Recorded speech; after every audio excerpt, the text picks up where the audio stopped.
Hello बच्चा लोगों, good morning, नमस्कार, स्वागत आप सभी का। चलिए शुरू करें आज की चर्चा। और आज की चर्चा में क्या क्या है। आज एक्चुअली हुआ क्या कि सुबह मेरी आंख ही नहीं खुली बच्चों। सुबह मेरी आंख ऑलमोस्ट आप समझे 8:30 बजे खुली, तो वो एकदम से लेट हो गया। उसको मैं एक्सेप्ट कर रहा हूँ अपनी। ऐसा होता नहीं मेरे साथ, लेकिन एकदम से मैं लगभग 8:35 के आसपास आंख खुली। फिर कंटेंट उतनी जल्दी रेडी हो नहीं सकता था, और फिर उसके बाद मैंने 12 बजे क्लास रखाई। ठीक है, चलिए शुरू करते हैं आज की अपनी चर्चा। और क्या क्या है आज की चर्चा में, तो ऑब्वियसली सबसे पहले प्रीलिम्स के लिए देखेंगे 2025 का साहित्य का नोबेल पुरस्कार। केवल प्रीलिम्स के लिए इसे देखेंगे, और थोड़ा बहुत हिंदी साहित्य वगैरह में इसको हम यूज कर सकते हैं, या अपने मोटिवेशन के लिए आप इस साहित्य के नोबेल को यूज कर सकते हैं। निराशा में आशा जगाने वाले साहित्यकार रहे हैं जिनको ये नोबेल पुरस्कार मिला है, तो इसके बारे में हम लोग बातचीत करेंगे। यानी कंपैशन यानी करुणा के मूल्यों पर बहुत ज्यादा फोकस है। जीएस पेपर 4 एसे और प्रीलिम्स के लिए इसको हम पढ़ेंगे, ठीक है ना। यानी आपको इसके लिए यूज कर लेना है। फिर इसके बाद गाजा शांति प्लान जो था डोनाल्ड ट्रंप का, आपको याद होगा कुछ दिन पहले मैंने वो टॉपिक आप लोगों को दिया था, और फिर मैंने कहा था कि कुछ और इसमें ऐड होकर के आ जाए, यानी फाइनल चीजें निकल करके आ जाए, फिर इसको मैं कराऊंगा। तो आपने एक बार पूरा पढ़ लिया था, क्योंकि मैंने डिटेल कंटेंट दिया था, उसके साथ वहां पर क्वेश्चन आंसर भी दिए थे। आज वही जो गाजा पीस प्लान है, आज उसी के बारे में मैं चर्चा करने जा रहा हूं। क्यों? क्योंकि उस समय तक ये प्लान था, वो प्लान एग्जीक्यूट नहीं हुआ था, तो मुझे पता था कि कुछ दिन और मैं वेट करूं तो उनका प्लान पढ़ाने से अच्छा, क्योंकि उसमें था ये प्लान है जो डोनाल्ड ट्रंप का प्लान था। फिर वो प्लान के बारे में था कि क्या ये प्लान सक्सेसफुल हो पाएगा, उनके जो पॉइंट्स हैं उस पर क्या इश्यूज आएंगे। तो उतना डीप जाने की जरूरत हम लोगों को पड़ती नहीं यूपीएससी में, क्योंकि अगर आप मेंस का पेपर देखते हैं तो जीएस पेपर 2 अगर आप देखें आईआर में, तो 150 वर्ड में 150 शब्दों में लिखना होता है। तो इसमें आपको बस 2 से 4 पॉइंट पता होते हैं, एक दो एग्जाम्पल, तो आप अपनी कहानी बना ले जाते हैं। तो इस वजह से मैंने उस इतने विहंगम कंटेंट को छुड़वाया, बस दिया था कि आप एक बार पढ़ लीजिएगा। अब यहां पर क्या हो गया देखिए, एग्जीक्यूशन में आ गया, यानी इजराइल और हमास एग्री हो गए। First phase of Gaza peace plan, यानी इसमें 4 फेज हैं, जैसे हम लोग पढ़ते हैं ना, स्टेप 1, स्टेप 2, स्टेप 3। तो पहला वाला स्टेप को दोनों ने, इजराइल ने भी और हमास ने भी स्वीकार कर लिया, ठीक है। और ये उन लोगों ने स्वीकार कर लिया है, तो ये ऑब्वियस है मिडिल ईस्ट में शांति का एक बहुत बड़ा वातावरण बनेगा। बट इसके साथ साथ ये ट्रंप के लिए भी एक बहुत बड़ी उपलब्धि होगी, यानी नोबेल पीस जो उनकी अंदर की इच्छा है कि वो पाएं, तो ऑब्वियस है वहां तक ये जाएंगे अगर ये एग्जीक्यूट बेहतर ढंग से सेकंड और थर्ड भी होता चला जाता है। तो आज उसी विषय को हम लोग विस्तार से पढ़ेंगे, लेकिन अपना जो पूरा फोकस होगा बेटा, वो अब गाजा पीस प्लान ट्रंप पर तो कोई डायरेक्ट क्वेश्चन आएगा नहीं जीएस पेपर 2 आईआर में, ठीक है। हम एज ए एग्जांपल ही लिख सकते हैं। तो ठीक है भाई, आईआर का टॉपिक इसलिए जीएस पेपर 2 मैंने आईआर लगाया, लेकिन ये एग्जाम्पल के रूप में इस्तेमाल होगा, और बहुत बड़ा कंटेंट भी मैंने दिया हुआ है। जब आप पीडीएफ देखेंगे जीएस पेपर 4 इथिक्स में, यूनिट नंबर 6, अंतरराष्ट्रीय संबंधों एवं फंडिंग में नैतिकता, यानी अंतरराष्ट्रीय संबंधों यानी इंटरनेशनल रिलेशन में एथिक्स, नैतिकता, नीति शास्त्र। तो यस, इस प्रकार के जो पीस प्लान होते हैं ये अंतरराष्ट्रीय संबंधों में नैतिकता के एक अच्छे उदाहरण होते हैं, और ये स्वीकार किया गया। इसलिए ट्रंप का यह जो पीस प्लान था, इसे हम अंतरराष्ट्रीय नैतिकता के बारे में जब लिखेंगे और उदाहरण देंगे, तो ये इस उदाहरण को हम जरूर लगाएंगे, क्योंकि अंतरराष्ट्रीय नैतिकता के 3 प्रिंसिपल होते हैं इंटरनेशनल एथिक्स के: पीस, प्रॉस्पेरिटी एंड सिक्योरिटी, शांति, सुरक्षा और समृद्धि। तो स्वाभाविक रूप से यह जो ट्रंप का प्लान था, अंतरराष्ट्रीय शांति, मिडिल ईस्ट में इजराइल और हमास के बीच का जो घमासान है वो रुकेगा, तो हम नैतिकता के एक प्रिंसिपल शांति को प्राप्त करेंगे। और जहां शांति आती है, स्वाभाविक है वहां समृद्धि भी अपने आप आती है, सुरक्षा भी सभी लोगों की सुनिश्चित होती है। तो यह इस लिहाज से एक अच्छा एग्जाम्पल बनेगा जीएस पेपर 4 एथिक्स में। और इनफैक्ट इतना ही पढ़ना जो मैंने आपको पढ़ा, इससे ज्यादा एग्जाम में आप यूज कर ही नहीं सकते मेरे प्यारे बच्चे। तो डिटेल आगे है, तो उतना ज्यादा घुसने की भी जरूरत नहीं है। मैं हालांकि समझाऊंगा आपको, लेकिन आपको उतना ज्यादा घुसने की जरूरत नहीं है। फिर उसके बाद आता है ए से। तो ये एक अच्छा कदम है, एक अच्छा प्लान, एक विजनरी डिसीजन है। जैसा यूपीएससी ने आपसे निबंध पूछा कि दूरदर्शी निर्णय या विजनरी डिसीजन तभी लिए जाते हैं जब अंतर्ज्ञान और तर्क का मेल होता है।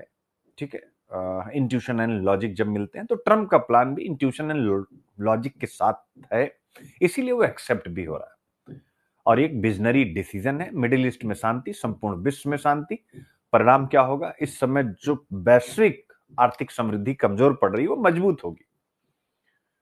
तो ये पॉइंट आपको यहां से लेकर के चलना है। और बहुत सारे विजडम फाइंड्स ट्रूथ, विवेक सत्य पहचान लेता है, तो यहां पर ट्रंप का विवेक सत्य पहचाना कि मिडिल ईस्ट की शांति जरूरी, उन्होंने एक प्लान दिया, वो प्लान एक्सेप्ट हो रहा है।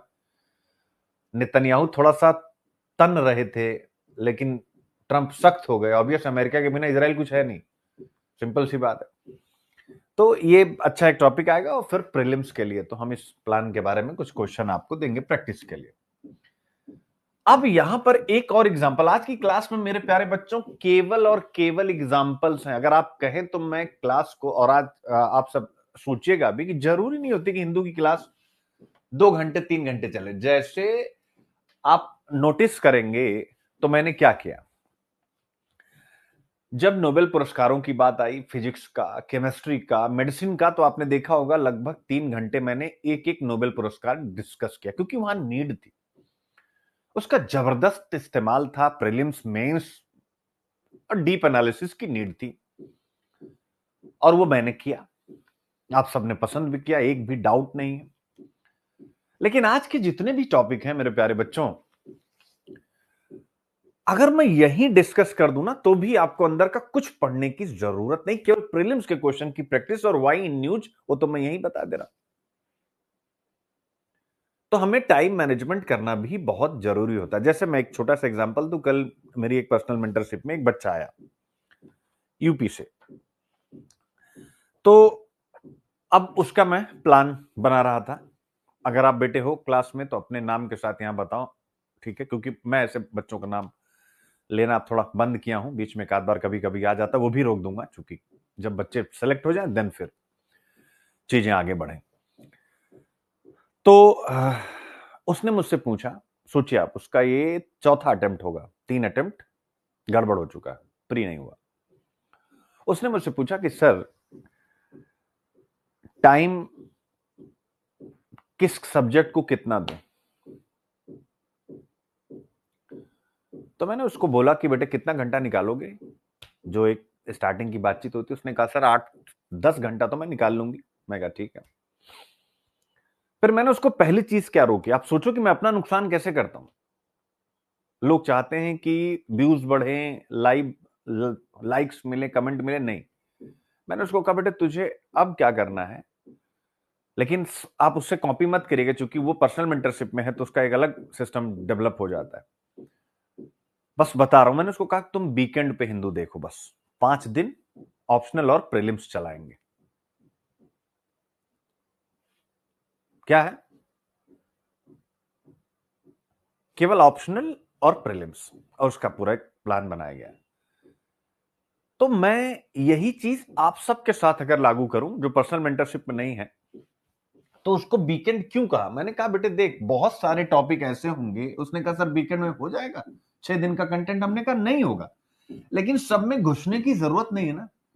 जहां मैं डिटेल में जाऊं, समझ लो वहां घुसने की जरूरत है। जहां मैं केवल जिक्र करता हुआ चला जाऊं, तो वहां पर आपको जाने की क्या जरूरत है? फॉर एग्जाम्पल बच्चों, अगर मैं साहित्य के नोबेल पुरस्कार के बारे में आपसे बात करूं, तो पहला क्वेश्चन हमें क्या याद रखना चाहिए? भाई साहित्य का नोबेल पुरस्कार इस बार किससे मिला? नाम उनका लिखा हुआ है, लाजलो क्रास्ना होरकाई। फिर अगला क्वेश्चन आता है कहां के हैं, वो भी आपको लिखा मिलेगा। इनकी कौन कौन सी रचनाएं हैं, वो भी आपको लिखा हुआ मिलेगा। अब इसमें क्या एनालिसिस करने की जरूरत है? आप स्वयं विचार करें। तो इस वजह से मैं आप सबसे ये बात कहना चाह रहा हूं, सबसे बड़ी चीज है टाइम मैनेजमेंट। और चूंकि मैं ऐप पर पढ़ाता हूं, तो मुझे बड़ा रिलैक्स रहता है कि बच्चों के अकॉर्डिंग चीजों को ढाला जाए। यानी केवल अब कोटा नहीं होना चाहिए कि अगर 2 घंटा रोज पढ़ा रहे हैं 2 ही घंटा नहीं, 20 मिनट में भी अगर काम हो जाता है तो ज्यादा समय गंवाने की जरूरत नहीं है। मैं आपसे प्रश्न पूछता हूं, सब लोग कमेंट करो, सबका नाम भी लूंगा अभी।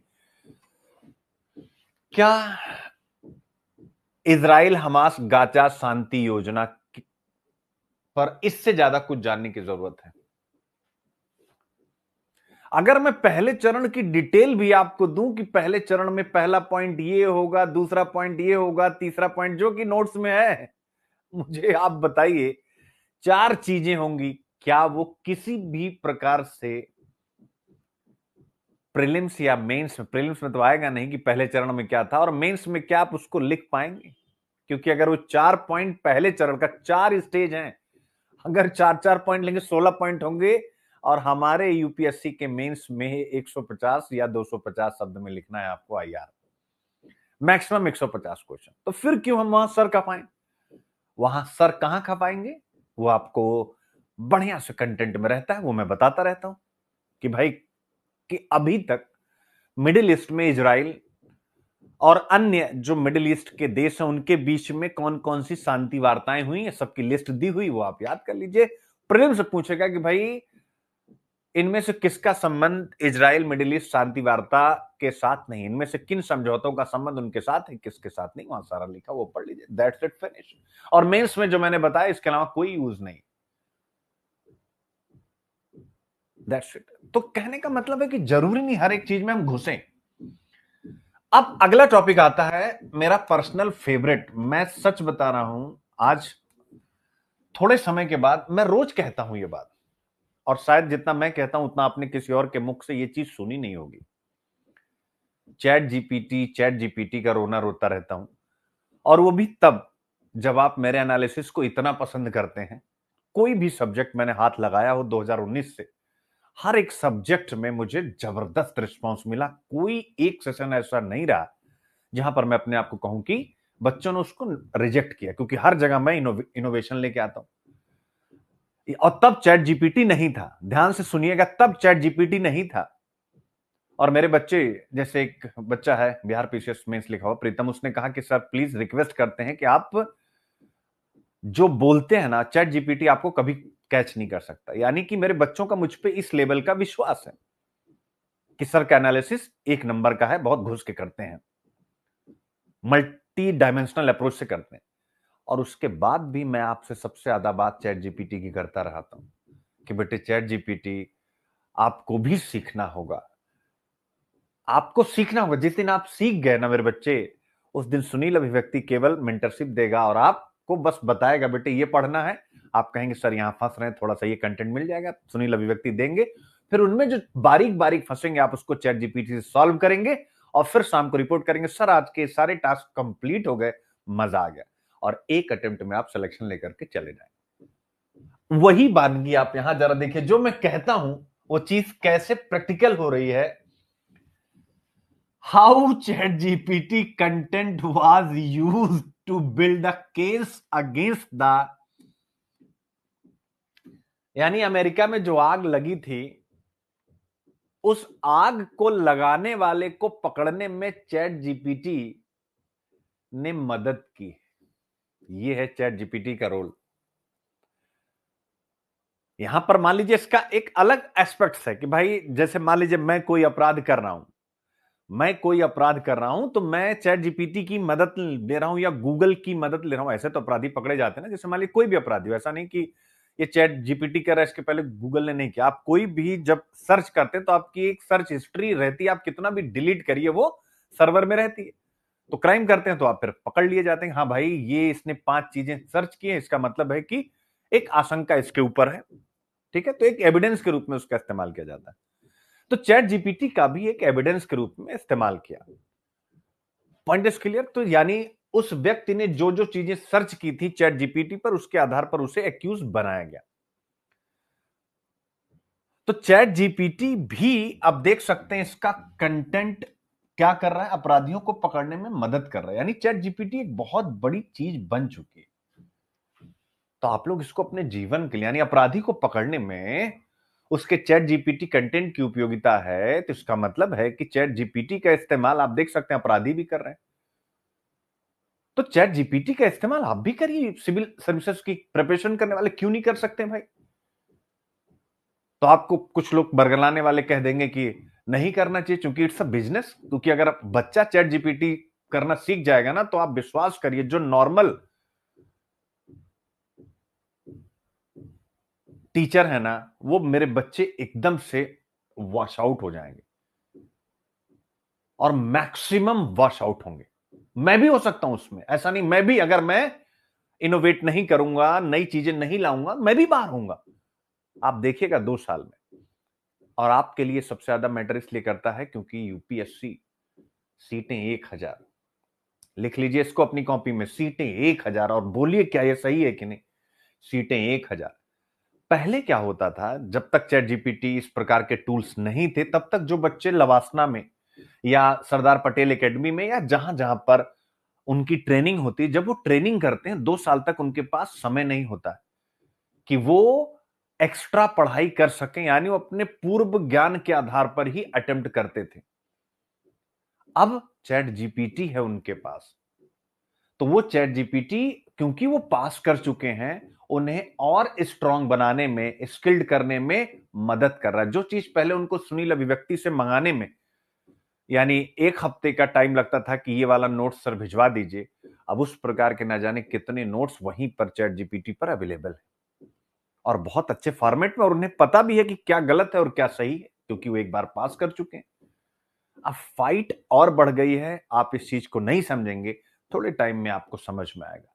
ये जो रिजल्ट जा रहे हैं ना, आप देखिएगा आने वाले 3 से 4 साल में, और इस साल भी बहुत से बच्चे निकल करके आएंगे जो ऐसे थंबनेल लगाएंगे कि मेरी पढ़ाई में चैट जीपीटी का सबसे बड़ा योगदान।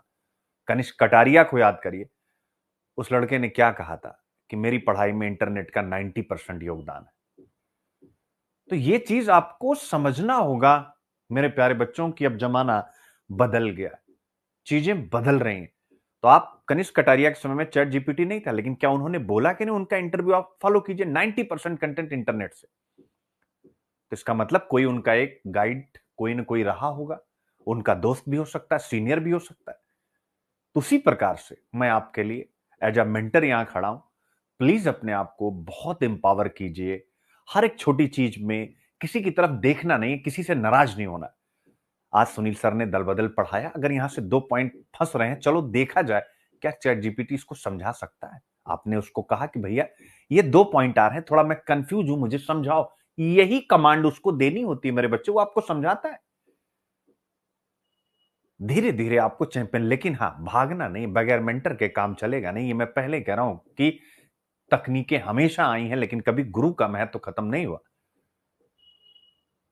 लेकिन हाँ, आपको बहुत सहूलियत हो जाएगी, तो ये हमेशा याद रखें। कोई भी तकनीक आएगी बेटा, कभी गुरु का महत्व खत्म ही नहीं हो सकता, क्योंकि आपको चैट जीपीटी सब कुछ बता देगा, लेकिन जो एक इमोशनल कनेक्ट है वो कभी नहीं दे पाएगा, और वो टीचर ही दे पाएगा, चाहे ऑनलाइन का हो चाहे ऑफलाइन का हो। ठीक है? सो प्लीज, ये मेरा एक प्रवचन था, how chat GPT content was used to. ठीक है, एक केस को सॉल्व करने में कैसे इसके कंटेंट का इस्तेमाल किया गया, ये आपको देखना है। यानी विज्ञान एवं प्रौद्योगिकी, जीएस पेपर 3। ठीक है, तकनीक को कैसे नैतिकता के लिए यूज किया गया, ए से और प्रीलिम्स के निगाह से। ए से यानी किसी भी राष्ट्र के विकास एवं सुरक्षा, तो सुरक्षा में। फिर इसके बाद एक प्रीलिम्स का टॉपिक है, सुप्रीम कोर्ट का एक डिसीजन आया है जिसमें जो जूनियर जज होते हैं जिले में, वो जिला जज बन सकते हैं। इसके पहले तक यह प्रावधान नहीं था, तो चूंकि ये नया प्रावधान जोड़ा गया है, तो ये प्रीलिम्स के लिए बड़ा ही महत्वपूर्ण हो जाता है। आजकल ऐसे ही प्रश्न आ जाते हैं जो चर्चा में रहते हैं, लेकिन किताबों में नहीं रहते हैं, क्योंकि किताबें हर साल अपडेट तो हो नहीं सकती। अब आपने कोई भी किताब पढ़ी होगी, अब आप जब 24 मई को एग्जाम देंगे तब तक तो अपडेट होके आएगी नहीं, तो ये चीज वहां नहीं रहेगी, और यही आपसे पूछी जा रही है। तो ये भी मैंने करा दिया है।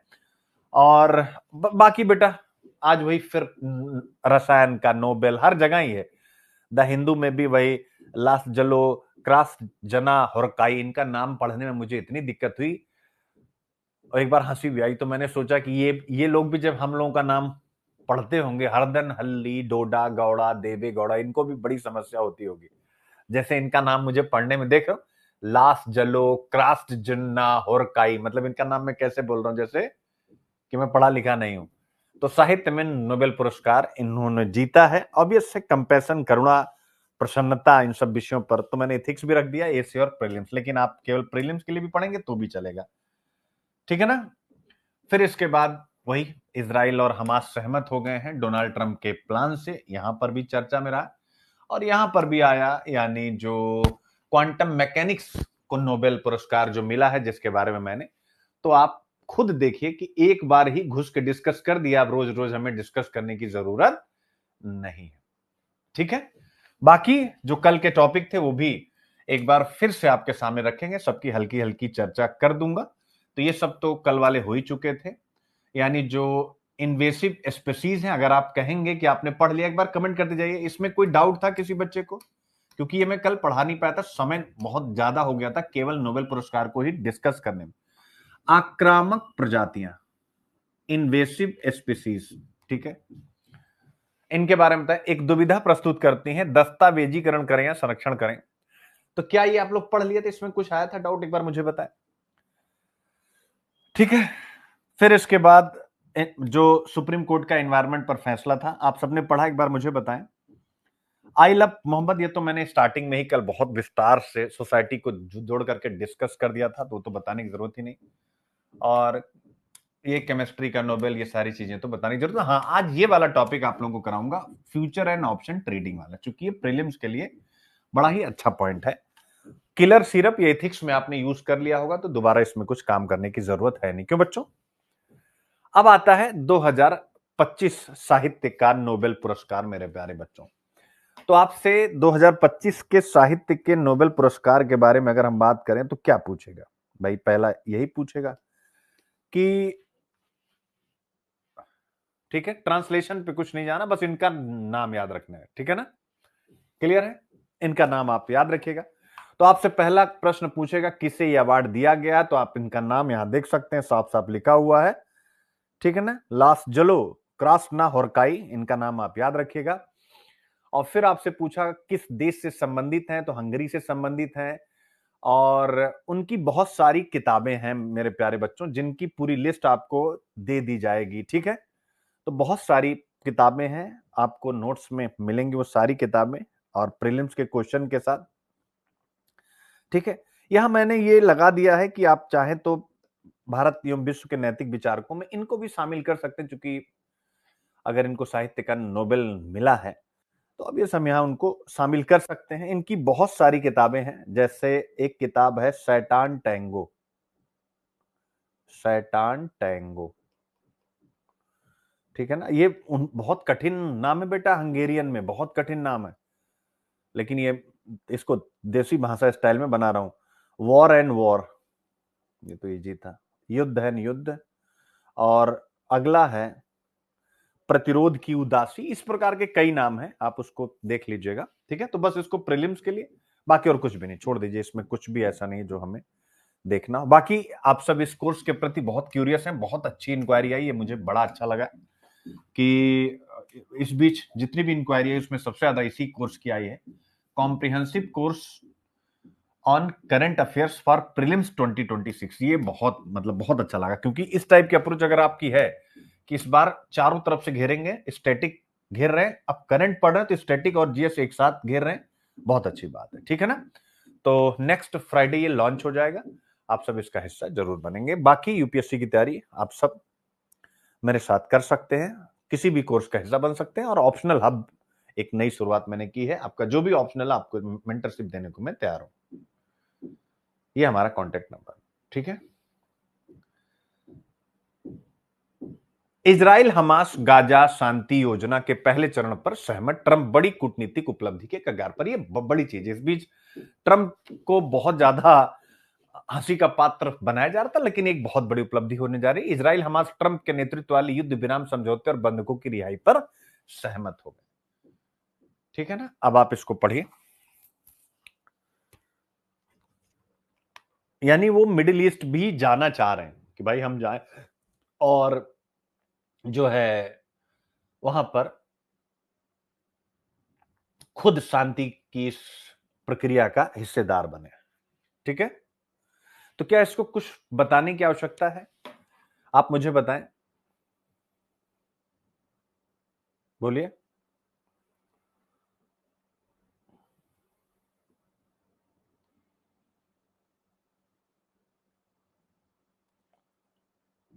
क्या इसमें कुछ बताने लायक है?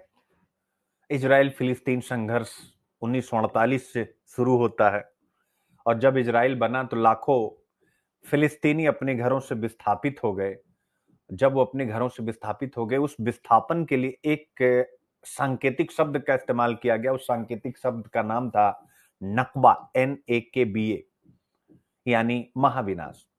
और फिर इनके बीच संघर्ष हुए जिसमें मिडिल ईस्ट के देश भी शामिल हुए, अरब के देश शामिल हुए। पिछले 75 ईयर में बहुत सारे शांति प्रयास हुए जिसमें 1978 का कैंप डेविड एकॉर्ड जो इजराइल और मिस्र के बीच में था, एक बड़ा महत्वपूर्ण था। फिर 1993 में ओस्लो समझौता होता है, 2020 में अब्राहम एकॉर्ड होता है। ठीक है, इस प्रकार की चीजें घटित होती रही हैं और अब डोनाल्ड ट्रंप फिर से एक समझौता लेकर के आए हैं। तो आप मुझे बताएं पहला चरण में क्या होगा? कई चरण है, तो पहले चरण में युद्ध विराम यानी युद्ध रुक जाएगा और जो भी होस्टेजेस हैं, जो बंधक है, उनकी रिहाई होगी। जैसे हमास कुछ बंधकों को छोड़ेगा, इजराइल कुछ कैदियों को छोड़ेगा, इजराइल की सेना जो गाजा सिटी उससे थोड़ी दूर जाएगी, अमेरिका और मिस्र इसकी निगरानी करेंगे। कौन कौन प्रीलिम्स के लिए याद रखेगा? अमेरिका और मिस्र की क्या सारी प्रक्रिया सही हो रही। मिस्र का भी नाम याद रखना, प्रीलिम्स में पूछ सकता है कि मिस्र का, तो मिस्र आप लिख लीजिएगा। दूसरा चरण फेज 2 में क्या होगा? डिसआर्मामेंट एंड रिकंस्ट्रक्शन होगा। इसका मतलब कि निरस्त्रीकरण यानी क्षेत्र को अस्त्रों से मुक्त किया गया। जो भी हथियार वथियार सेना वेना के हैं वो सब, टैंक वैंक सब वापस चले जाएंगे। यानी हमास को अपने रॉकेट, जो भी उनकी सुरंगें हैं और हथियार, वो सौंपने होंगे। अरब देशों और विश्व बैंकों के सहयोग से रिकंस्ट्रक्शन फंड बनाया जाएगा जिससे हमास में जो भी नुकसान हुआ उसका पुनर्निर्माण किया जा सके। ये दूसरे चरण में होगा। तीसरा चरण होगा गाजा में एक अस्थायी शासन, ठीक है ना, जिसे हम टेक्नोक्रेटिक गवर्नमेंट का भी नाम मीडिया दे रहा है। यानी गाजा में एक अंतरिम गवर्नमेंट, एक अंतरिम सरकार बनेगी और इसमें फिलिस्तीन अथॉरिटी की भूमिका सीमित होगी। और फिर चौथा चरण आएगा, परमानेंट पीस एग्रीमेंट किया जाएगा। इजराइल अपनी और सेनाएं पीछे बुला लेगा, हमास को पॉलिटिकल प्रोसेस में शामिल किया जाएगा। अगर वो हिंसा छोड़ते हैं तो इसी शर्त पर उनको पॉलिटिकल प्रोसेस में शामिल किया जाएगा और इसी में बनेगा अरब पीस चार्टर जिसमें सऊदी अरब, मिस्र और तुर्की भी शामिल होंगे और इसके बाद इस क्षेत्र में शांति की संभावना और बढ़ जाएगी। तो ऑब्वियस इसका इंपैक्ट, अब अगर कोई युद्ध होता है मेरे प्यारे बच्चों, तो इसका क्या इंपैक्ट हो सकता है? इसका इंपैक्ट यही होता है, जैसे मैं पढ़ रहा था, अब अगर आप गाजा वगैरह में डीप पढ़ें, आप केवल इमेजिन करें कि अगर युद्ध हो रहा है तो महिलाओं और बच्चों को, सभी को नुकसान हो, लेकिन महिलाओं, बच्चों और वृद्धों को क्या हालात झेलने पड़े होंगे। तो ये कदम इसलिए बहुत अच्छा है डोनाल्ड ट्रंप का और इसमें सफलता मिलनी चाहिए। हम सबको प्रे करना चाहिए कि यार वहां शांति होनी चाहिए। तो जो ह्यूमैनिटेरियन रिलीफ है ना, मानवीय राहत है, यह इसका सबसे बड़ा महत्व है क्योंकि इस हिंसा में हजारों नहीं लाखों लोग प्रभावित हैं, खासकर महिलाएं, बच्चे और वृद्ध। चिंतन कीजिए आप, महिलाओं के साथ कितना अत्याचार होता है जब कोई भी युद्ध होता है, क्योंकि महिला को महिला नहीं माना जाता, एज एसेट, एज संपत्ति माना जाता है। हर प्रकार से उनका शोषण होता है। इसलिए इस हमको और आपको मिल करके प्रार्थना भी करनी चाहिए कि भाई ये शांति वहां स्थापित हो जाए। दूसरा, डिप्लोमेटिक विन यानी कूटनीतिक जीती। अगर अमेरिका ऐसा करा पाया और चारों चरण लागू हो जाते हैं, थोड़ा प्लस थोड़ा माइनस, तो अमेरिका ग्लोबल पॉलिटिक्स में फिर से एक डिप्लोमेटिक विक्ट्री के साथ आगे बढ़ेगा, यानी वैश्विक शांति निर्माता के रूप में वो उभरेगा। क्या ये सही है कि नहीं? ऑब्वियस है। और यही उसकी पहले भी भूमिका थी, चाहे पहला विश्व युद्ध हो और चाहे दूसरा विश्व युद्ध। और ऑब्वियस है, ट्रंप के लिए एक पॉलिटिकल अपॉर्चुनिटी है कि ट्रंप जो है क्या कर सकते हैं? ऑब्वियस है, नोबेल पुरस्कार के लिए जा सकते हैं। दूसरी चीज ये हो सकती है, मतलब उनको मिल सकता है, लेकिन चैलेंजेस बहुत ज्यादा है। अब बच्चों चैलेंजेस क्या है कि क्या हमास जिसका यार अगर मान लीजिए आप हथियार लेके पैदा ही हुए हैं यानी आप हथियारों का ही कारोबार करते हैं तो यार आप हथियार कैसे छोड़ेंगे? तो ही पहला प्रश्न है कि क्या हमास वाकई हथियार छोड़ेगा? दूसरा, इजराइल हमेशा वहां अटैकिंग पोजीशन में रहेगा तो क्या इजराइल अपनी सेना पूरी तरीके से बुला पाएगा? वो हमास पर पूरी तरीके से विश्वास कर पाएगा? और जो वहां अस्थायी सरकार बनेगी क्या जनता उस पर विश्वास कर पाएगी? तीसरा प्रश्न है।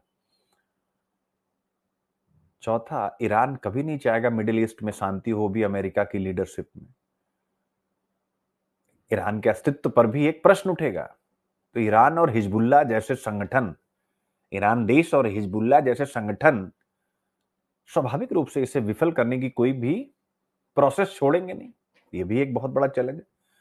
दूसरा यह है कि अगर एक भी पक्ष हट गया तो पूरी वार्ता टूट सकती है। ये मेरे प्यारे बच्चों एक इसके साथ बहुत बड़ा चैलेंज है। अब आता है कि चलो भाई ये सारी चीजें तो हो गई, ग्लोबल रिएक्शन क्या रहा, यानी वैश्विक स्तर पर क्या प्रतिक्रिया हुई है इस विषय को लेकर के। तो सबसे पहले ऑब्वियस है यूएन क्या कहेगा। उसने कहा this is just a beginning not an and, यानी यह एक शुरुआत है, अंत नहीं है। ऑब्वियस है शुरुआत है क्योंकि चौथे चरण में जाकर के चीजें ठीक होंगी। ईरान कहता है कि यह हमास को कमजोर करने की साजिश देखिए स्टार्ट कर दिया उसने। अरब देशों में मिश्रित प्रतिक्रिया है, कुछ समर्थन में है तो कुछ अभी न्यूट्रल है, बोल नहीं रहे। यूरोपियन यूनियन इसे कहता है कि यह मानवता की दिशा में उठाएगा कदम, और मैं भी यूरोपियन यूनियन के इस बात से पूरी तरीके से एग्री करता हूं। क्योंकि यार जब युद्ध होते हैं ना, समस्याएं होती हैं, तो कौन लोग सबसे ज्यादा समस्या में आते हैं? जो सबसे ज्यादा वल्नरेबल होते हैं, गरीब, वंचित। अमीर लोग तो उठ के एक जगह से दूसरी जगह चले जाते हैं भाई, उनको तो स्पेशल वीजा मिल जाता है, पासपोर्ट उनका रिन्यू हो जाता है, नए नए पासपोर्ट उनके पास आ जाते हैं। अब आता है ऑब्वियस है विकसित एवं विकासशील देशों की नीतियां राजनीति का भारत पर प्रभाव, द्विपक्षीय क्षेत्रीय तो द्विपक्षीय समझौता है, उसका भारत के हितों पर प्रभाव। तो मिडिल ईस्ट में भारत हमेशा से इजराइल और जो फिलिस्तीन का मुद्दा रहा है उसमें टू स्टेट सोल्यूशन शब्द को याद कर लीजिए, मेरे साथ बोलिए, दो राष्ट्र समाधान का समर्थन करता है। दो राष्ट्र यानी कि फिलिस्तीन भी एक राष्ट्र के रूप में मान्यता प्राप्त करे उस क्षेत्र में, और इजराइल भी। ये शुरू से ही भारत की विदेश नीति रही। टू स्टेट सोल्यूशन को ही भारत अपना समर्थन देता रहा, यानी इजराइल और फिलिस्तीन दोनों को स्वतंत्र राष्ट्र का अधिकार मिले। और हम आज भी उसी नीति पर कायम है। और ये जो शांति प्रक्रिया शुरू हुई, स्वाभाविक है अगर यह इस हद तक आगे बढ़े कि टू स्टेट सोल्यूशन दिया जा सके, तो ये भारत की विदेश नीति की जो सोच रही है उसको पुष्ट, उसको कंफर्म करने जैसा होगा। अगर योजना सफल हो जाती है तो इसके और क्या एडवांटेज होंगे, एक तो मैंने बता दिया। दूसरा, एनर्जी सिक्योरिटी मजबूत होगी, क्योंकि मिडिल ईस्ट से हम अपनी एनर्जी सिक्योरिटी इंपोर्ट करते हैं, तेल, गैस, क्रूड ऑयल। फिर इसके बाद इन मिडिल ईस्ट में अरब देशों में जो भारतीय प्रवासी हैं वो भी इस शांति से सुरक्षित होंगे, और स्वाभाविक रूप से भारत का वैश्विक प्रभाव बढ़ेगा। अब आता है जो मैंने एथिक्स वाली बात कही थी कि इसका एथिकल डायमेंशन क्या है। यह योजना राजनीतिक शक्ति से ज्यादा मानवीय करुणा पर आधारित दिखती है, इसीलिए मैंने इसको एथिक्स के लिए आपको कोट किया, मानवीय करुणा पर आधारित दिखती है। ह्यूमन कंपैशन, बंधकों की रिहाई, युद्ध विराम, और जो भी नुकसान हुआ उसको फिर से रिकंस्ट्रक्ट करना या उसका पुनर्निर्माण, यानी रिहाई, युद्ध विराम और पुनर्निर्माण, ये तीनों ह्यूमैनिटी की दिशा में एक बहुत बड़ा कदम है। इसलिए हम इस कदम को नैतिकता के साथ जोड़ सकते हैं, क्योंकि जितने भी मोरल एंड एथिकल फिलोसफर्स हैं उनकी फिलॉसफी का नाम चाहे कुछ भी हो, लेकिन उन्होंने क्या कहा मेरे बच्चों? उन्होंने एक ही बात कही है कि मानव कल्याण ही उनके सिद्धांत का लक्ष्य है। ठीक है, तो आप देख सकते हैं। बट हमें यह भी ध्यान रखना होगा, इन कंक्लूजन आपको बड़ा अच्छा एक पंच लाइन दे रहा हूं कि शांति किसी सिग्नेचर से नहीं आती, शांति किसी दस्तखत से नहीं आती। किसी विद्वान ने कहा कि शांति किसी दस्तखत से नहीं आती। तो मध्य पूर्व में शांति किसी दस्तखत में नहीं आती। आप कहेंगे सर फिर किस चीज में आती? वो आती है भरोसे यानी ट्रस्ट और न्याय यानी जस्टिस से। तो जब तक इजराइल और मिडिल ईस्ट अरब के देशों में एक ट्रस्ट पैदा नहीं होगा, हर एक राष्ट्र कोई कदम उठाए तो उसमें न्याय की भावना नहीं रहेगी, तो यह दस्तखत जो कागजों पे हुआ यह कागजी ही रह जाएगा और फिर से संघर्ष शुरू हो जाएगा, जो कि 1948 से हम देख रहे हैं। ये कोई पहली शांति योजना नहीं है। अभी मैंने 3-4 शांति योजनाओं, विशेषकर ओस्लो का मैंने जिक्र किया आपको, जो सबसे इंपॉर्टेंट थी, लेकिन वो भी फेल हो गई। तो ऐसे में ट्रंप की यह शांति योजना अगर मानवीय पीड़ा घटाती है, नंबर 1, दोनों पक्षों में संवाद बढ़ाती है, डायलॉग, नंबर 2, और स्थानीय शासन व्यवस्था लाती है, नंबर 3, तो यह इतिहास में एक माइलस्टोन बनेगा मेरे प्यारे बच्चों। बट यह जो कदम है, ये मध्य पूर्व में ज्वालामुखी को शांत करने जैसी, ये मेरा अपना वर्डिक्ट है। हम बस ये नहीं जानते कि अगला विस्फोट कब होगा। अकॉर्डिंग टू मी, शायद मैं गलत हो जाऊं, मैं प्रे कर रहा हूं कि मैं गलत हो जाऊं, लेकिन ये शांति लंबे समय तक ठहरेगी नहीं, चूंकि मूल नेचर में ही समस्या है। आपने देखा अभी ईरान ने उंगली स्टार्ट कर दिया, तो इस प्रकार की चीजें होती रहेगी। आई होप आप समझ गए बच्चे। Point is clear. तो यही चीज आपको इस टॉपिक में पढ़नी थी। भारत के हितों पर विकसित तथा विकासशील देशों की नीतियां, राजनीति का प्रभाव, एथिक्स, अंतरराष्ट्रीय संबंधों और फंडिंग में नैतिक मुद्दे, आपका सिलेबस, सारी की सारी चीजें। ठीक है, तो कुछ बताने की जरूरत ही नहीं, आप पढ़ लीजिए। अब देखिए प्रश्न, सबसे इंपॉर्टेंट चीज मेरे सेशन का यही है जो मुझे लगता है। सन 2025 में संयुक्त राज्य अमेरिका द्वारा मध्यस्थता से प्रस्तावित इजराइल हमास शांति योजना पश्चिम एशिया की भू राजनीति को पुनर्परिभाषित कर सकती है। ऑब्वियस है। इसके क्षेत्रीय स्थायित्व और वैश्विक कूटनीति पर क्या प्रभाव होंगे? The propose Israel Hamas peace plan brokered by the US, यानी उन्होंने इसकी दलाली की है, सॉरी, मध्यस्थता की है, could redefine the geopolitics of West Asia. क्या हो सकता है? बिल्कुल हो सकता है। Discuss its implication for regional stability and global diplomacy. आप इसके आंसर के बारे में प्लान कीजिए। ये आंसर आपको अभी ठीक 2 बजे आपको मेरे ऐप पर अपलोड हो जाएगा। आप वह पीडीएफ फाइल लेकर के आंसर को सॉल्व कर सकते हैं, या आपने लिखा है तो आप आंसर चेक कर सकते हैं। अंतरराष्ट्रीय संबंधों में एथिकल डिप्लोमेसी का आधार शक्ति नहीं बल्कि न्याय और करुणा है। इजराइल हमास शांति योजना के संदर्भ में इस कथन की समीक्षा कीजिए।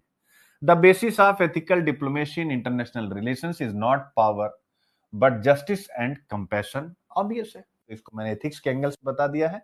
इसका भी आंसर लिखने की आप प्रैक्टिस कीजिए, बाकी आपको मिल जाएगा। चैट जीपीटी सामग्री का उपयोग पैलिसेड्स अग्निकांड के आरोपियों के खिलाफ मामला बनाने के लिए कैसे किया गया? ठीक है ना। चैट जीपीटी पर एक जलते हुए शहर की तस्वीर दिखाने का एक संकेत 2025 के पैलिसेड अग्निकांड के आरोपियों से एकत्र किए गए साक्ष्यों का एक हिस्सा था।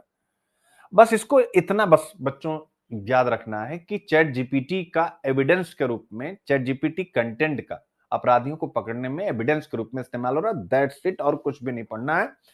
और टेक्नोलॉजी का उपयोग पर कोई प्रश्न आ रहा है, टेक्नोलॉजी की नैतिकता पर कोई प्रश्न आ रहा है, तो आप इसको जरूर एग्जाम्पल के रूप में लिखिएगा। ठीक रहेगा। एक बार बताएं मुझे, कमेंट में आप लोगों के देख रहा हूं, बताएं। ठीक है।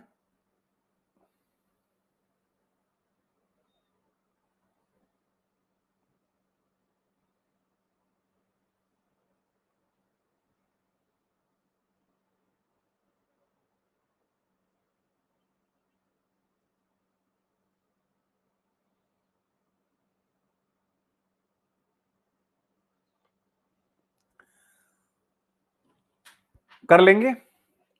ठीक है, थोड़ा सा रेफरेंस एक बच्चा कह रहा है कि सर दे दीजिए। ठीक है, दे देते हैं। मेरे बच्चे सोचो, अगर कोई व्यक्ति एआई से बात करे, जैसे मैं बात करता रहता हूं, मुझे कोई भी अगर पकड़ना चाहे तो मुझे पकड़ सकता है कि यूपीएससी, एक दिन मैंने चैट जीपीटी से खुद ही पूछा कि एक डेटा निकालना कि यूपीएससी इंडस्ट्री में चैट जीपीटी से कंटेंट सबसे ज्यादा काम कौन करता है। तो उसने मुझे आंसर किया कि आ, क्योंकि ये इंडिविजुअल होता है जो भी आप सब्सक्रिप्शन लेते हैं, और ऑब्वियस 19,000 रुपए महीने का सब्सक्रिप्शन बहुत ही कम लोग लेते होंगे, तो उसने कहा कि ऐसा हमारे पास कोई डेटा तो नहीं होता, लेकिन वो मैंने आप लोगों को पढ़ाया भी था, भेजा भी था। उसने जो जो बातें लिखी हैं, अब ऐसा नहीं कि आप पूछेंगे तो आपके बारे में भी वो लिखेगा। तो उसने क्या लिखा था? यही लिखा था ना कि मतलब जितना कंटेंट तुम काम करते हो, इतना कंटेंट काम करना सहज नहीं है। कहा था कि नहीं कहा था उसने? मैंने आप लोगों को भेजा था। ये सामान्य इंसान नहीं कर सकता। तो यानी चैट जीपीटी पर आपका पूरा कंटेंट होता है। तो अगर कोई मुझे पकड़ना चाहे कि ये चैट जीपीटी पर क्या काम करता है, तो आप उसको केवल यही मिलेगा, UPSC UPSC UPSC UPSC UPSC, थोड़ा बहुत शूटिंग का मिल जाएगा, और दैट्स इट। ठीक है।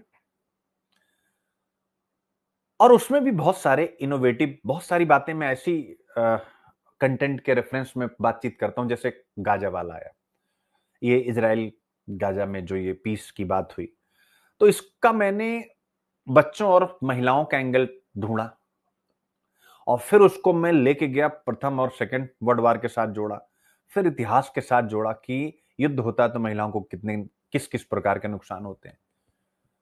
ठीक है, तो वो चीजें आपको पढ़ाता नहीं हूं, लेकिन वो अपने लिए मैं सर्च करता रहता हूं कोई भी चीज। तो यही मेरे बच्चे, जिसने कहा कि थोड़ा सा रेफरेंस दे दीजिए कि सोचो अगर कोई भी व्यक्ति एआई से, जैसे आप बात करें, मैं जैसे बात करें, और वही बाद में पुलिस के लिए सबूत बन जाए, तो चैट जीपीटी कंटेंट का एज अ एविडेंस इस्तेमाल किया गया है पुलिस के द्वारा। अमेरिका में एक केस हुआ था जिसे कहते हैं पैलिसेड्स फायर केस। पैलिसेड्स मतलब पैलिसेड्स फायर केस, एक आग अग्निकांड हुआ था जिसका नाम रखा गया पैलिसेड्स फायर केस। इस आग में 23,000 एकड़ जंगल जल गया, 7,000 घर नष्ट हो गए और 12 लोगों की मौत हुई। अब आरोपी ने पुलिस, मतलब आरोपी को पुलिस ने पकड़ लिया। 29 वर्ष का था, इसका नाम था जोनाथन रिंडर केंच करके, ऐसा नाम था, आपको नोट्स में मिल जाएगा। सबूत के रूप में उसके चैट जीपीटी के चैट्स को या कंटेंट को इस्तेमाल किया गया है, याद रखें। आप कहेंगे सर इसको थोड़ा सा और बता दीजिए, हम कहेंगे हाँ थोड़ा बताएंगे, क्योंकि यार जैसे मान लीजिए आप निबंध लिख रहे हैं, किसी भी राष्ट्र के विकास एवं सुरक्षा में विज्ञान एवं प्रौद्योगिकी सर्वोपचार है, पेनेसिया, तो आपको थोड़ी कहानी चाहिए निबंध वगैरह लिखने के लिए। हुआ क्या कि 31 दिसंबर, नया साल का खुमार और 2024 का महीना, जोनाथन साहब अपनी कार से उतरे, पहाड़ के नीचे सिगरेट जलाई, नशे में कस लगाया, वहीं से एक छोटी सी आग, मतलब सिगरेट पी के फेंका होगा, और फिर वो सिगरेट का कहीं पर ऐसी जगह पड़ा जहां पर उसको और थोड़ा सा जो है एनर्जी मिली, और जलने लगा, फिर आसपास जलते जलते, ठीक है ना, ये उसने ऐसा किया। और उसी समय मतलब हवा वगैरह चली, तो वो आग जो है फैलते फैलते बहुत आगे तक पहुंच गई, इसीलिए इसको पहला सीएट फायर कहा गया। अब जब इसको पकड़ा गया, CCTV footage and so on, जो कुछ भी वहां हो सकता हो, तो जांच हुई तो पता चला कि चैट जीपीटी से यह आग और जलने से जुड़ी बातें करता रहता था। इसका मतलब इसका इंटेंशन था, नहीं तो यह बात ही ना करता। यानी वो चैट जीपीटी से क्या बात करता था, जैसे हम और आप बात करते हैं, अगर सिगरेट से आग लग जाए तो क्या मैं दोषी माना जाऊं। वो ये बात करता था कि अगर सिगरेट से आग लग जाए तो क्या मैं दोषी माना जाऊंगा। इसका मतलब अब तो आ गया ना, वो वही आग लगा रहा है। और फिर उसने कहा कि एक ऐसा चित्र बनाओ जिसमें जंगल जल रहा हो और लोग भाग रहे हो। चैट जीपीटी तो कमांड पे काम करता था। फिर उसने ये भी पूछा कि मैंने अपनी बाइबिल, हमारे घर में जो बाइबिल थी, उसको जला दिया और बहुत आजादी महसूस हुई। तो ये तीन चीजें उन लोगों ने इसकी इसकी चैट से निकाला। और इससे क्या अर्थ निकला, यानी इस चैट से साबित हुआ कि उससे आग से फायर ऑब्सेशन था, मनोवैज्ञानिक आकर्षण था। यानी उसके अंदर आग लगाने की एक मानसिक प्रवृत्ति थी, मेंटल टेंडेंसी थी कि नहीं थी? इससे क्या निकला? बस पुलिस ने क्या किया, पकड़ लिया। तो पुलिस ने उसके मोबाइल, उसके वीडियो और चैट जीपीटी रिकॉर्ड तीनों को मिला करके देखा, तो सबूत उसके पास इकट्ठा हुए पुलिस के पास कि वही व्यक्ति आग के समय वहां मौजूद था। ठीक है। और पुलिस ने कहा कि उसने चैट जीपीटी का पर जो प्रश्न पूछा कि सिगरेट से आग लगाएं तो क्या मैं दोषी हो सकता हूं, तो बस यही बात उन लोगों ने, अभियोजन पक्ष ने लगा दी कोर्ट में कि उसने यह प्रश्न इसीलिए पूछा कि बाद में खुद को निर्दोष दिखा सके, यानी उसका एक कवर अप प्लान था। ठीक है।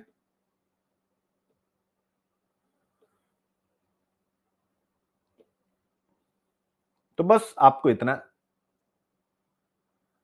तो एथिक्स मैंने इसीलिए लगाया है कि तकनीक वही दिखाती है जो इंसान सोचता है। अगर सोच रचनात्मक है तो एआई मददगार है, अगर सोच विनाशकारी है तो वही आपके विरुद्ध एविडेंस बन जाती है।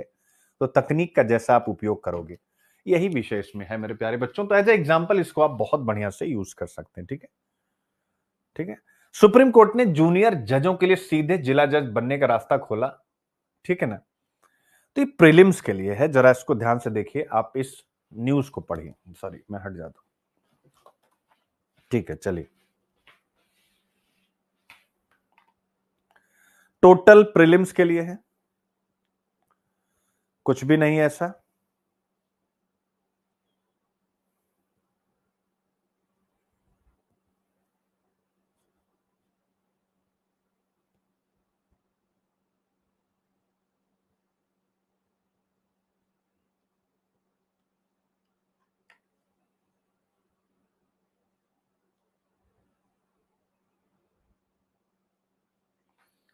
ठीक है।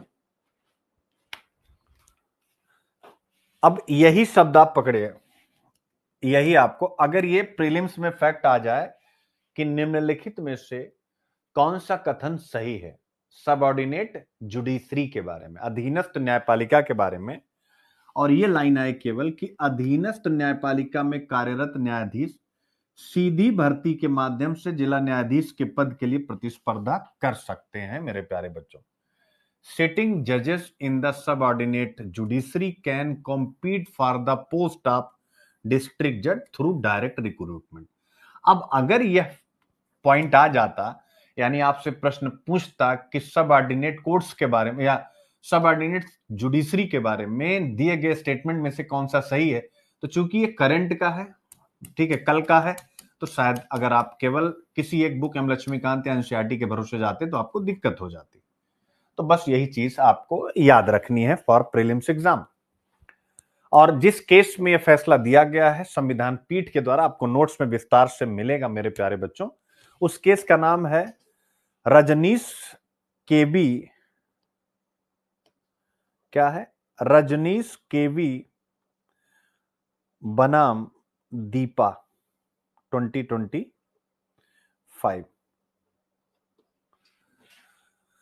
बस इस केस को आप याद रख लीजिएगा और यही आपको याद रखना है। अब इसके पहले क्या था अगर ये भी बता दूं, यानी बिफोर एंड इस डिसीजन के बाद आफ्टर।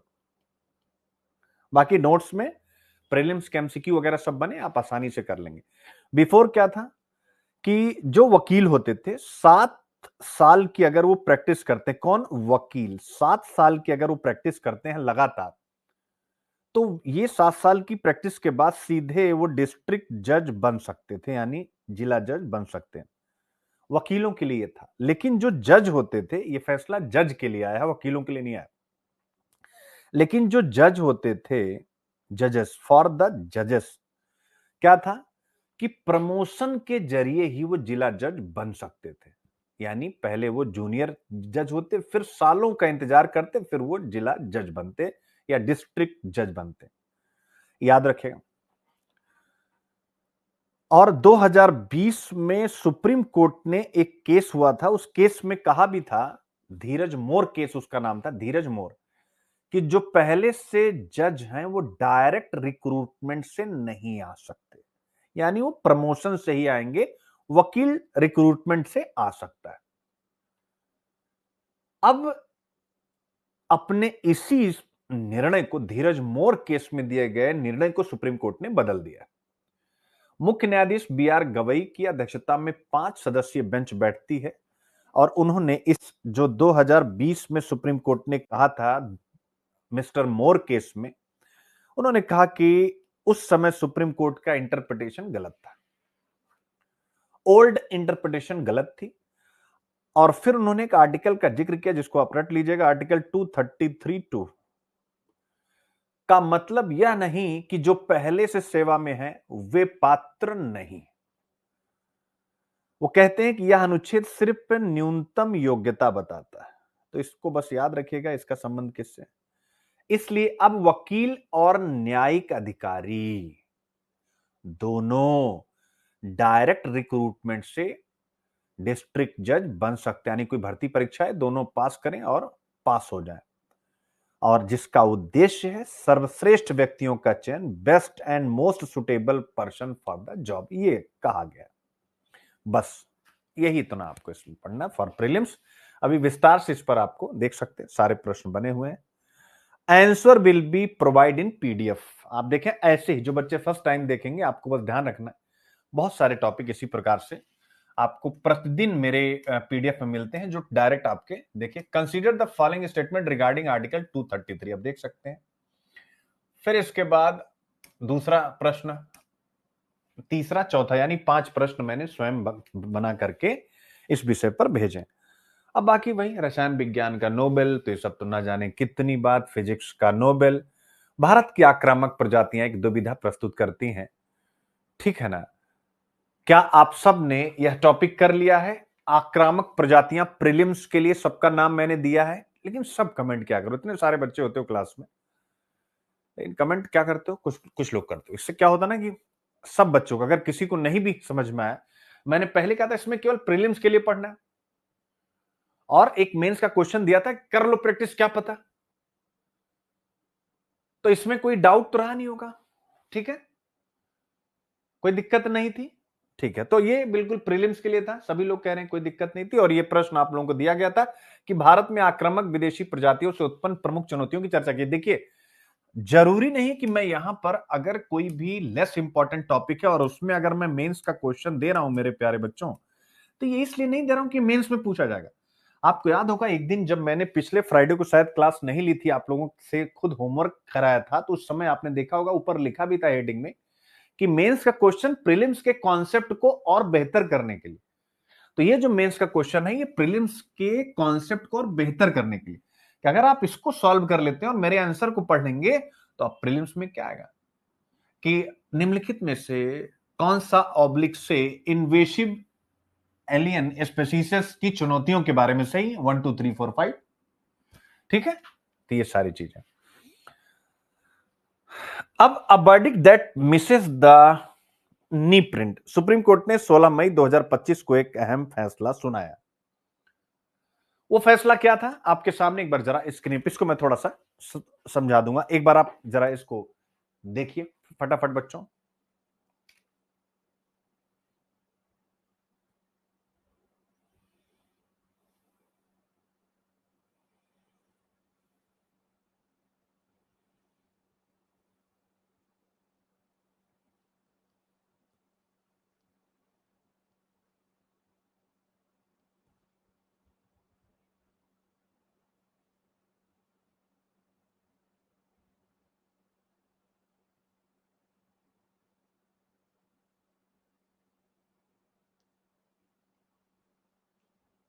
ठीक है, देख लिया, यानी इन्वायरमेंटल गवर्नेंस। देखिए, आपने ऊपर से पढ़ा, लेकिन मैं आपको नीचे ला रहा हूं, इन्वायरमेंटल गवर्नेंस से जुड़ा हुआ विषय और इंडिया के इंफ्रास्ट्रक्चर सेक्टर, इन दोनों से जुड़ा हुआ इन्वायरमेंटल गवर्नेंस। अभी तक ये प्रश्न पूछा नहीं है, इन फ्यूचर आपसे पूछ सकता है। देखिए, मैं ऊपर का जिक्र ही नहीं कर रहा हूं सुप्रीम कोर्ट ने क्या फैसला किया क्या नहीं किया, वो तो आपने पढ़ लिया। मैंने क्या बोला, इन्वायरमेंटल गवर्नेंस। इसलिए जहां पर भी इंटरवेंशन होता है बेटे ना, आपको याद होगा जैसे विदेशी प्रजातियों में आप, मुझे पता था आप संभाल लेंगे, लेकिन इसमें मुझे हल्का सा इंटरवेंशन करना पड़ेगा, जबकि आप सब कमेंट करके कह रहे हैं सर हम पढ़ चुके हैं, समझ में आ गया। लेकिन अब फिर से कमेंट चाहूंगा कि आपने इस विषय पर फोकस किया, इन्वायरमेंटल गवर्नेंस, और आने वाले समय में ये जीएस पेपर 2 या 3 कहीं पर भी पूछ ले, what is the definition of environmental governance. और फिर उसके बाद पूछे कि हाल के समय में सुप्रीम कोर्ट ने इन्वायरमेंटल गवर्नेंस को लेकर के क्या फैसले दिए हैं, विद एग्जाम्पल इल्यूसिडेट कीजिए। तो फिर क्या करेंगे आप, बोलिए क्या करेंगे। तो इसलिए एनवायरमेंटल गवर्नेंस यानी पर्यावरण को लेकर के नीति और शासन किस तरीके से चल रहा है, उसी को हम बोलते हैं एनवायरमेंटल गवर्नेंस। सुप्रीम कोर्ट ने एक फैसला दिया मेरे प्यारे बच्चों, और उसे हम एनवायरमेंटल गवर्नेंस की दृष्टि से देख सकते हैं। और कहा गया है कि यह फैसला भारत के एनवायरमेंटल गवर्नेंस यानी जिस तरीके से एनवायरमेंट को लेकर के नीतियां हैं, कानून है, शासन है, और दूसरा भारत का इंफ्रास्ट्रक्चर जो है, दोनों को हिला सकता है। आप कहेंगे सर ये कैसे हो जाएगा, ये वाली लाइन अगर समझ में आ जाए तो पूरा टॉपिक हिल जाएगा। दिस रूलिंग इज, अगर ये मैं आपको समझा ले गया ना तो बस यही टॉपिक खत्म हो जाएगा, मृत डेड हो जाएगा, अब उसकी जरूरत नहीं। This ruling is considered to be a watershed for both environmental governance and India's infrastructure sector। मेरे प्यारे बच्चों, ठीक है, अब इसको मैं समझाने जा रहा हूं कि कैसे ये एनवायरमेंटल गवर्नेंस और इंडिया के इंफ्रास्ट्रक्चर सेक्टर दोनों को हिला रहा है। मेरे प्यारे बच्चों, जरा सोचिए आप कि आपके गांव में एक बड़ा हॉस्पिटल बन के तैयार हो चुका है और उसमें इलाज भी शुरू हो चुका है। फिर अचानक सरकार आती है और कह देती है कि ये हॉस्पिटल बनाने से पहले एनवायरमेंट क्लियरेंस नहीं ली थी, इसलिए इसे गिराना पड़ेगा। अब मुझे आप बताओ, अगर ऐसा कोई कह दे तो अब आप बताओ कि क्या हॉस्पिटल गिरा देना सही होगा या गलती सुधारने का मौका देना चाहिए। यही चीज यहां पर जुड़ी, यही असली सवाल था सुप्रीम कोर्ट के इस फैसले में। आई होप आप समझ गए। तो 16 मई 2025 को सुप्रीम कोर्ट ने जो फैसला सुनाया कि कोई भी प्रोजेक्ट, चाहे हॉस्पिटल का हो, सड़क का हो, रेलवे पटरी बिछाने का हो, वट एवर एनर्जी का हो, कोई भी प्रोजेक्ट अगर बिना पूर्व पर्यावरणीय मंजूरी,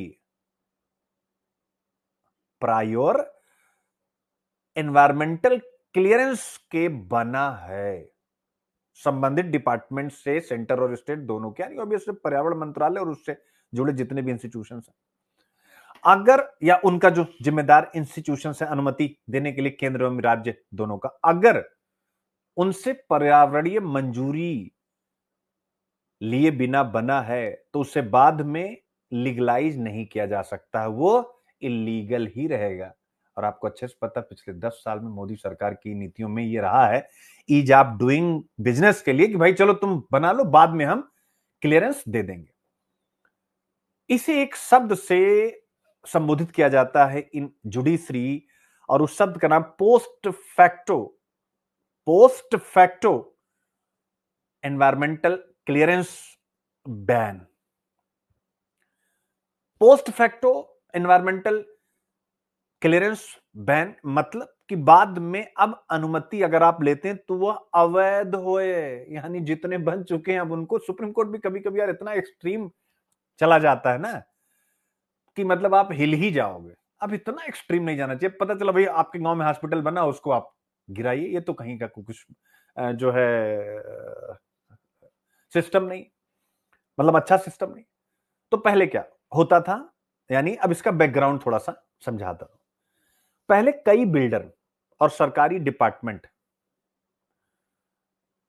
ये क्या करते हैं, ये मिल करके प्रोजेक्ट बना लेते हैं पब्लिक प्राइवेट पार्टनरशिप के तहत, और बाद में उनको पता है कि एनवायरमेंटल क्लियरेंस मिल जाएगी। सरकार इस बारे में नरम थी, उदार थी। 2013 में नेशनल ग्रीन ट्रिब्यूनल ने एक किसी मामले में यह बात कही थी कि बिना अनुमति काम शुरू नहीं हो सकता, यानी पहले लो एनवायरमेंटल क्लियरेंस, फिर तुमको काम करने को मिलेगा।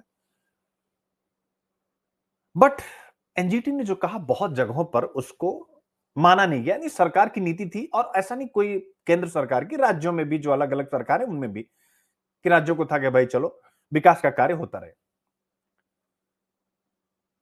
अब 2025 में सुप्रीम कोर्ट ने कह दिया अब बस। क्या कर दिया? अब बस। ठीक है, अब इसके क्या क्या कॉन्सिक्वेंसेस होंगे जब उन्होंने कहा अब बस, ऐसा नहीं चलेगा। यानी समस्या क्या है कि अगर आप एनवायरमेंटल क्लियरेंस नहीं लेते हैं तो आप, भले आपने प्रोजेक्ट बना लिया, उसे गिराया जाएगा।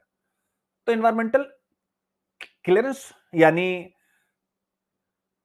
परियोजना बनने से पहले सरकार ये देखे एनवायरमेंटल क्लियरेंस में क्या क्या होता है, कि अगर जो भी आप हॉस्पिटल, सड़क बना रहे हो, इंफ्रा बना रहे हो, तो क्या उससे जंगल या खेत नष्ट हो रहे हैं तो कितने, कैसे, उसका क्या जो है ऑल्टरनेट है, क्या इस प्रोजेक्ट के कारण पानी और हवा दूषित तो नहीं होगी, आसपास के लोगों पर इसका क्या असर पड़ेगा। ठीक है, ये 3 चीजें हैं एनवायरमेंटल क्लियरेंस में, और उसके बाद इसकी अनुमति सरकार की तरफ से मिलती है। अगर बिना एनवायरमेंटल क्लियरेंस आपने कुछ बना लिया है तो उसे इलीगल कंस्ट्रक्शन कहा जाता है। अब सुप्रीम कोर्ट के डिसीजन के बाद तो साफ हो गई ये बात। अब समस्या वहीं आ गई जो आपके गांव की कहानी से मैंने स्टार्ट की थी, कि हॉस्पिटल अगर बना है तो क्या हुआ। तो क्या बिना एनवायरमेंटल क्लियरेंस के, क्योंकि सरकारें इस पर उदार रही हैं, जो इमारतें, हॉस्पिटल, स्कूल, सड़कें बनी हो गिरा दी जाएंगी? क्या इससे पर्यावरण बचेगा या और नुकसान होगा कि पहले काटा गया फिर गिराया गया? तो वही आर्टिकल में उठाया गया है कि सोचो, अगर आपका घर ही बिना एनवायरमेंटल क्लियरेंस के बना है और गिरा दिया जाए तो क्या यह न्याय कहलाएगा? ठीक है, तो कोर्ट का फैसला ऑब्वियस है, सही है, लेकिन लोगों की आजीविका भी ध्यान में रखनी चाहिए सुप्रीम कोर्ट को कोई भी डिसीजन देते समय। अब इसी ओपन एंडेड लेक्चर के साथ मैं इस टॉपिक को फिनिश कर रहा हूं कि भाई उनको भी देखना चाहिए अब आगे कैसा प्रश्न आएगा, वो मैंने आगे बनाया हुआ है, या फिर इसमें और क्या डेवलपमेंट होंगे, तो आगे के लेक्चर्स में अपन टू बी कंटिन्यू इसे करके चलेंगे। समझ में आ गया बच्चों और अच्छे से? तो बस एनवायरमेंट और एनवायरमेंटल एथिक्स, तो भाई देखिए अब आप एनवायरमेंटल एथिक्स पे लिखेंगे तो आप लिख सकते हैं कि यह फैसला एनवायरमेंटल एथिक्स का एक उदाहरण है। प्रश्न भी पूछता है कि सुप्रीम कोर्ट के डिसीजंस के द्वारा बताइए, तो सुप्रीम कोर्ट का एक डिसीजन एनवायरमेंटल एथिक्स का एक एग्जांपल आप यहां पे चेक दीजिए। पर्यावरणीय मंजूरी पर सर्वोच्च न्यायालय का 2025 का फैसला पर्यावरण कानून को मजबूत करता है, बहुत अच्छी बात है, लेकिन आर्थिक निश्चितता को कमजोर करता है, यानी लोगों की आजीविका को भी नुकसान पहुंचाता है। चर्चा कीजिए। यह आंसर आपको मिल चुका है। आई लव मोहम्मद आंदोलन बताने की जरूरत नहीं है, ठीक है ना? ठीक है, तो ये मैं बहुत विस्तार से आपको कल के लेक्चर में, मतलब कल या परसों के लेक्चर में डिटेल से करा चुका। एक प्रश्न भी बना दिया था जिसकी आप प्रैक्टिस कर लेंगे, ठीक है ना? ओके बच्चों, पॉइंट इज क्लियर? अच्छा, फ्यूचर एंड ऑप्शन कितने बच्चों को याद है मैंने सीसीपी में कराया हुआ है? एक बार मुझे बताएंगे। फ्यूचर एंड ऑप्शन में का टॉपिक मैंने कराया है, और कितने बच्चों को क्लियर नहीं? एक बार अपना नाम यहां लिखिए, देखो कितने बच्चे इसको पकड़ पाते हैं। फ्यूचर एंड ऑप्शन, ठीक है,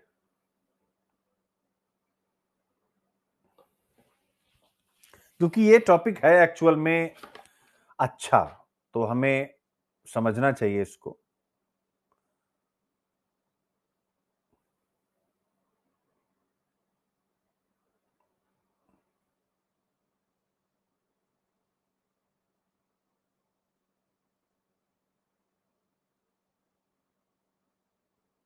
कमेंट करिए, मैं देख रहा हूं आपको।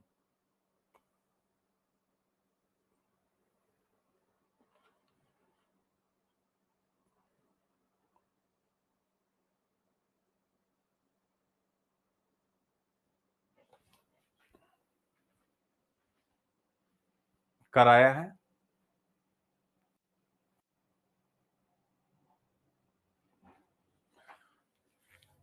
कोशिश करो यार कुछ कुछ चीजों में घुसने की, कल तो दे दिया, ठीक है ना। रिटेल निवेशक यानी आम लोगों की ये समस्या है। तो सबसे पहले इसको हम लोग मेंस की निगाह से पढ़ेंगे। मेंस की निगाह से आइए जरा समझते हैं। आवश्यकता लोभ की जननी तथा लोभ का आधिक्य नस्लें बर्बाद करता है। आप इसको एक बार जरा रीड करिए, मैं स्क्रीन सेट रहा हूं, फिर जरा कंटेंट को पढ़िए और एक बार मुझे बताइए कि क्या इस निबंध की भूमिका में इस घटना को आप लिख सकते हैं। फटाफट बताएं। चलिए आप इस कंटेंट को पढ़ें।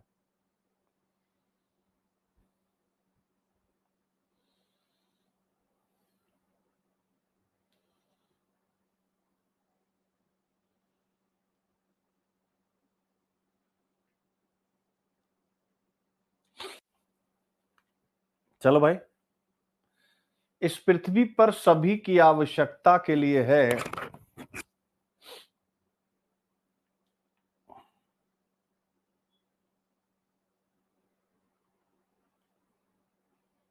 पर लालच के लिए नहीं।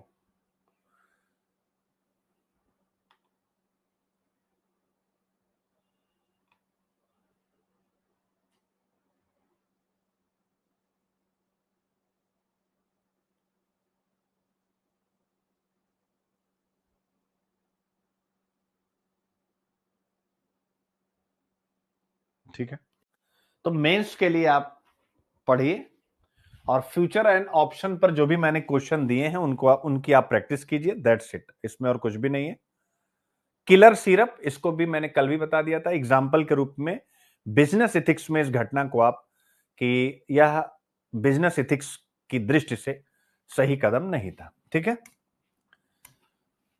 फिर जैसे ये फ्यूचर एंड ऑप्शन वगैरह है, ये इसलिए अभी घुसा नहीं इसमें मैं, क्योंकि इसमें घुसूंगा तो लगभग 40 मिनट जाएगा।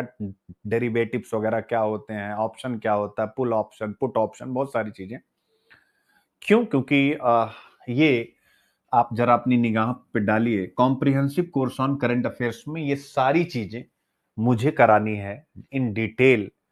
तो इस वजह से आप इंतजार कीजिए, फ्राइडे को इसका ओपनिंग लेक्चर होगा और उसमें इस हफ्ते की जो भी चर्चित घटनाएं होंगी वो सारी की सारी इस हफ्ते और अगले हफ्ते की इकोनॉमिक्स की मैं फिर से करा दूंगा, क्योंकि ओपनिंग लेक्चर फ्राइडे को मैं लूंगा। और 2026 को करंट अफेयर्स के साथ आप पढ़ना चाहते हैं तो ज्वाइन यानी एडमिशन स्टार्ट हो चुके हैं, आप ले सकते हैं 7 महीने जबरदस्त रूप से। बाकी ये हमारे फाउंडेशन कोर्सेज हैं, हमारी मेंटरशिप, आप इसका भी हिस्सा बन सकते हैं। और अगर केवल ऑप्शनल पढ़ना चाहते हैं तो आप ऑप्शनल का भी हिस्सा बन सकते हैं, और इसमें अब ज्योग्राफी भी शामिल है। कल ऑप्शनल की मेंटरशिप की एक और लिस्ट आएगी जिसमें आप टीचर्स को यहां जुड़ा हुआ पाएंगे कि कौन कौन से टीचर रहेंगे जो आपको इन ऑप्शनल्स में मेंटरशिप देंगे। ये हमारा contact number. Thank you so much बच्चों, जय हिंद, बहुत बहुत प्यार, बहुत बहुत आशीर्वाद। मेहनत करिए, प्रीलिम्स को एकदम एक अभियान की तरह लीजिए और ऑप्शनल पढ़ते चलिए, लाइफ आपकी चेंज हो जाएगी। Thank you.